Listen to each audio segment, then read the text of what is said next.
Il mondo raccontato dalla domenica del Corriere. Rotocalco del Corriere della Sera, nato da un'idea di Luigi Albertini, l'allora direttore amministrativo del quotidiano, che lanciò il primo numero l'8 gennaio del 1899 come supplemento del giornale. Uno spaccato della storia, riproposta grazie ad una mostra aperta al pubblico fino a domenica 8 settembre al centro sociale a Baraco di Macerata.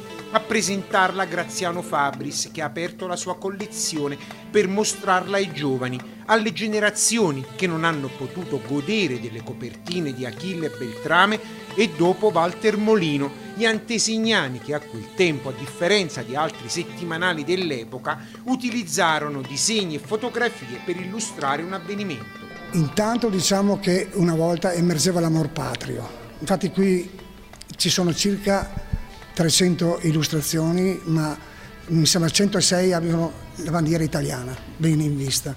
C'era questo amore, si veniva dalla seconda guerra di dipendenza, la terza guerra di dipendenza, la grande guerra, si moriva, 650.000 morti in Italia.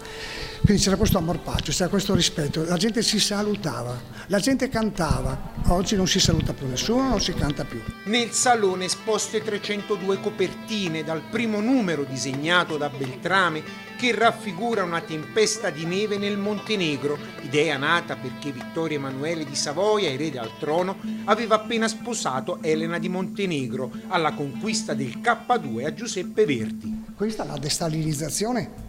Stalin, l'uomo d'acciaio, l'uomo che i sanitari avevano preventivato che la sua vita durasse oltre i 100 anni, e invece che lui da umano è morto prima. Poi c'è la conquista del K2, in risposta alla conquista dell'Everest accaduta solo pochi mesi prima. Gli italiani hanno fatto valere le loro. Poi c'è Papa Giovanni, che è il personaggio che io amo di più, insomma, ecco, quale mi sono votato addirittura.